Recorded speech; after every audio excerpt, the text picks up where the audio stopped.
So the client gave us a call in the middle of the late afternoon, one of those things where the business is starting to wind down and you're getting ready to wrap up a day. And you get that phone call from a client who says, our e-commerce store is running really slow. Now, as we worked in this agency, this didn't make sense, right? Because this is what we spend all our time doing, building out really fast stores. And so we're looking at it from every angle. We're analyzing it, and the code runs quickly. So we're sitting there going, what do you mean it's running slow? So we go to the website and we check it out. And one of those scenarios that feels pretty familiar, it didn't feel slow at the time. And they go, yeah, it's not all the time, but every now and then it feels really slow, like sluggishly slow. I'm like, well, what are we talking about? And they're like 5 to 10 seconds to load a page. You go, that's insane, right? So we'd grab different pages, tell us where you think you saw it. We'd grab these pages and we'd pull them up and profile them. And no, there was nothing. So it was a puzzle, right? And we said, look, we'll dig into this. We'll take a look at this. But I gotta say, I don't see it. And other times we'd go in just randomly just to check, and it would be running fine. But then one day we went to ping one of the pages, and it ran really slow. And of course, called several of the other engineers together, and we said, let's dig into this. And know that when you profile the page, when you look at the actual code for that page, there was nothing about it that was slow.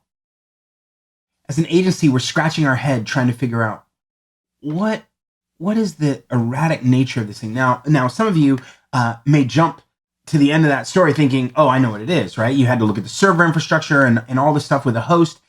But we were partners with that host, and so we knew, like, no, that's not it. We went looking. It was all configured right.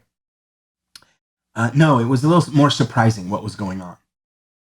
You see, every now and then, even though this client had multiple people that managed the store, there was one person who every now and then would log in and start doing a whole bunch of different reporting analysis on the site. Right? They'd be like, I wonder how many different products in this category were sold on a Monday between 1 and 3. Or were sold, how many accessories to this product or upsells to this product were sold. They were doing these queries, running these reports, and the queries against the database would slow things down so much that the customers would experience that slowdown, right? I don't know if you've ever been in that situation, but it's one of those scenarios where you go, hold on, like, this doesn't make sense. People who own the store should not make the store slower for their customers. After all, the whole point of running that store is to help and serve and deliver value to their customers. Yet something they're doing could be working against themselves. When we at Nexus started designing the platform for WooCommerce, and particularly manage WooCommerce, so that it wasn't the same as everywhere else where you just go, oh, I buy managed WordPress hosting and then I just throw on WooCommerce. We had this memory in mind where we said, we got to really think through reporting, because if you don't manage it properly, people who own the site, who are logging into the back end of the store, who are trying to figure things out, are going to affect the performance of the store itself. See, the web server that works for that e-commerce store should really only do one thing, right? It should focus itself heavily on delivering the cart and capturing the cards to make sure that revenue is created. That's the core of what a shopping cart does, right? That's the core of what a platform like WooCommerce does. And yet everything else that normally goes with it ends up being a drag, right? If you have your web server also functioning as a mail server, it's going to be a drag. If you have it as a reporting server, it's going to be a drag. So when we went to design this platform, the first thing we said is reporting, at least for the larger stores, we need to get reporting off of the core base WooCommerce. And likely that means taking the data, pulling it out of the data, pulling it out in near real time, creating a stream of data that's pushing out to another server where we can slice and dice the data. It doesn't mean that customers don't want to be able to look and say, How many people in Philadelphia were buying football jerseys that we sell, right? Football jerseys between this date and this date. And is it something that we then send an email back to many other customers who bought other jerseys but didn't buy this jersey? That kind of querying is going to take resources. Let's slice and dice the data somewhere else so that they can look at and analyze and evaluate that data without affecting the performance of their web server. So we went out and partnered with a company called Glue, GLEW.io, the best platform for analytics and reporting for e-commerce, period. We went and did a deal and said, here's what we want to do. We want to make sure that it gets integrated with our e-commerce platform so that the data gets pulled out and then we put it in our own data warehouse where we can slice and dice this.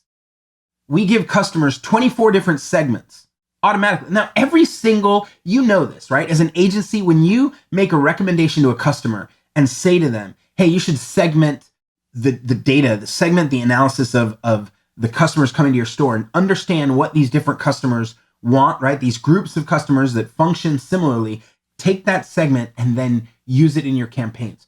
Every agency who talks about segmentation to customers knows that the customer goes, yeah, okay, that's a good idea, right? And then does nothing. And often they do nothing because figuring out those segments is work, right? You go, well, what if we had a platform that did that for you?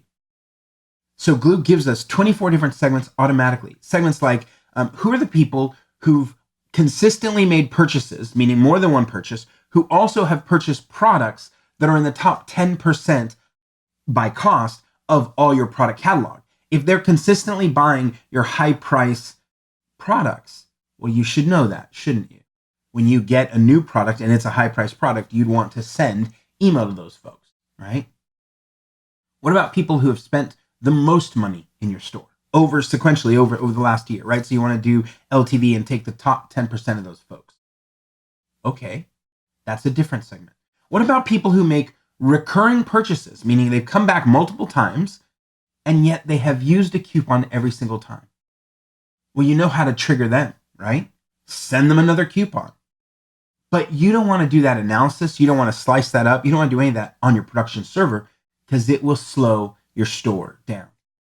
So we went and did a partnership with Glue specifically so that agencies could go, oh, we don't have to worry about we don't have to worry about telling people you should segment your stores. And then the client's like looking around going, okay, but I haven't done any of that. And B, that agencies do the work to build out a store and then turn around and get told, well, it's slow. And it's not slow because of anything you've done, right? It's slow because people are trying to do reporting on the server. And 3, the beauty is it opens up more options, more opportunities for agencies to work with their customers. What we've seen is across most of these stores, when an agency brings a store to our platform and they integrate it with Glue and the customer starts seeing all these segments, the very next thing is the customer says, well, then can I dynamically, can I get this segment and send an email with a dynamically created coupon, right? What can I do? And agencies go, yeah, we can do this, we can do this. It becomes much easier to upsell additional services. But maybe the most important thing is all the work you've done to make the store fast doesn't disappear. And that's critical because you want your customers to feel like, yeah, as an agency, we know what we're doing, right? The most horrible thing about that early phone call that I was telling you about was that it questioned our credibility. It questioned our know-how because we had said this store is really fast and suddenly they were saying, no, the store is really slow. Now, that's only one of the integrations that we've done, but we did that integration to make your life easier. We did that integration to make the platform faster. Now, I mentioned just seconds ago that email was another one of those places where you can get your server to be focused on sending out emails, whether you're talking about the transactional emails or you're talking about follow-up emails, right? Cart abandonment emails, anything that has to pull in data and evaluate how long it's been since you've been back and what are the different messages you're going to put in it with the dynamic links to the products that were put in the cart. And very quickly you can see that, oh man, these kinds of abandoned cart emails and other lifecycle emails, right? First time product purchase or first time product review, all those different lifecycle emails, they can take and put a burden on your actual production server, on your e-commerce store, because it's now doing more work for email. And we said, again, as we design this platform, we don't want to do that, right? We want to build a platform that makes it super fast for the store and a lot easier for agencies. And when we went after that, we said, let's do a partnership with a company called Jilt. Now, if you look up Jilt, Jilt does lifecycle emails and abandoned cart emails and all of those flows for both Shopify and WooCommerce stores.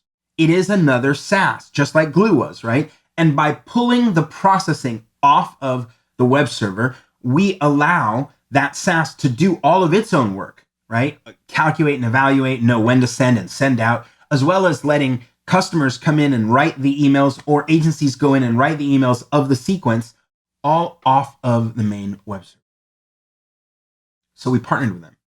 And immediately, right, for our WooCommerce stores, we saw a 27% lift in revenue as they started doing abandoned cart emails, as they started doing first-time coupon sending out for first-time purchasers, all this kind of stuff. You just start seeing a lift in revenue, which, of course, customers love.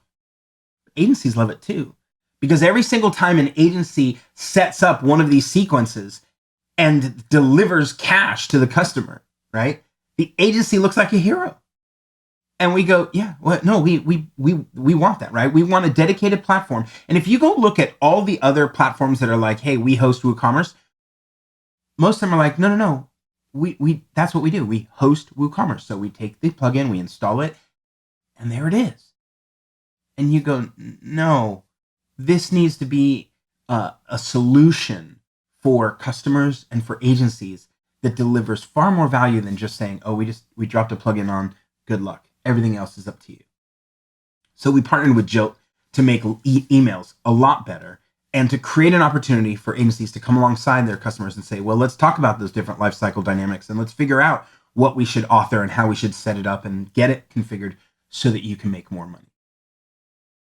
At this point, you're going, wow, okay, so this really was thought through differently than most other hosts. And I will tell you, yes, we were creating this whole concept of managed WooCommerce hosting. And people say, well, what's the managed part? And you go, well, it's all this stuff, right? It's figuring out how to not only, we've covered, and you know already by now, it's all about support, it's all about great infrastructure, all that. But beyond that, it was how do we bolster what WooCommerce wants to do and how it delivers it, but how do we bolster it with some third-party apps that don't tax the server? I'll give you another example. Image compression, right? Today, if you work with a lot of customers who have their own photographers, you know that what happens is, your client shows up and says, hey, calls a friend over or calls over a professional and says, hey, can you take pictures of my product? And so they grab the camera and they start shooting photos and they take them all to a Dropbox, and then they send the Dropbox link to the merchant.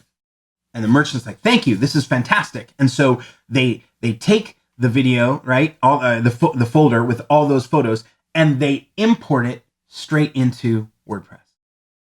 And these images are 4, 5, 6 megabytes in size for what's going to display on the screen as the 300 by 300 pixel image.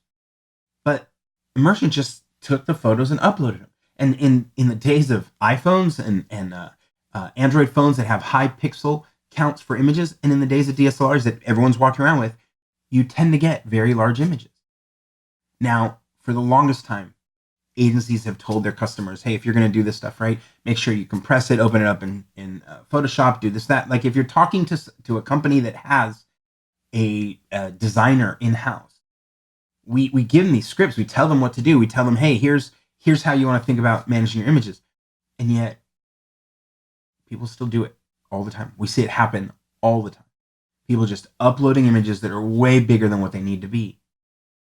But if you have your web server doing image compression, if you have the server doing it, like if you use a little plugin to do it, something like that, what's going to happen is you're going to use the processing power of the server, right? To cut out thumbnails, to resize images, all that stuff. You're going to have the server do it. And any amount of time the server spends on that is time it doesn't spend delivering value to the customer in their cart, right? And especially if you bring a large folder of images. We had a customer who uploaded one of those folders, and it had 10 gigs worth of photos. 10 gig. You're like, this is crazy, because at the same time, right, it has to import them all, it has to do all that work, and then when it goes to load, every page just takes forever to load, because it wasn't just one image, it was one image plus 4 more thumbnails that were 4 more images, and it was all loading in, and you're like, no, first of all, you need some lazy loading, and second of all, you need some image compression. And we said, yeah, let's do it automatically, and let's do it behind the scenes. Behind the scenes via another SaaS. So we did a partnership and made that available to every single site on the platform, right? On the e-commerce, managed commerce platform, so that when a customer uploads an image, in the background, it grabs that image, moves it to another server, does all the compression and shrinks up the file, and then relinks back into the site so that the site presents the smaller, tighter, cleaner image. And then dynamically in the browser, we'll do lazy loading or bringing that image to the page when needed. And again, what do you see? Performance numbers, right? Everything gets faster. And by the way, customers no longer have to use Photoshop or any other tools. Agencies don't have to say, well, send me all the photos and I'll rework them and push them back up. You get to spend your time doing something far more valuable. And the customer gets a faster store. We built these connections, these integrations into the platform specifically so that stores would be faster. And what we've seen is that it works. That when you take and compare our platform to many other hosting platforms where you'd host a WooCommerce site, we've seen the difference be from the lowest performing end of anywhere from 3.5 seconds to 12 minutes. That's one host that took 3.5 seconds to 12 minutes to load a page, right? 50 concurrent users coming in and browsing the site, and it just collapsed. To other pretty good ones taking 2.5 to 3.5, to then our platform taking 1.5. And you go, there's a difference. There's a difference in the infrastructure, there's a difference in support, but there's a difference in integrations, because we did it for the purpose of not just making your life easier, which we think is critical, but making your store faster at the same time. What can we do to make the store faster and to make your life as an agency easier? Deliver more value faster to customers and make sure that the value you've already delivered, like all that code for that store, to make it shine. So I hope this helps you understand some of what we've been doing over here and why we believe that the Nexus platform is, without question, the fastest and the best platform for hosting WooCommerce stores anywhere in the world, and why you as an agency should really check it out.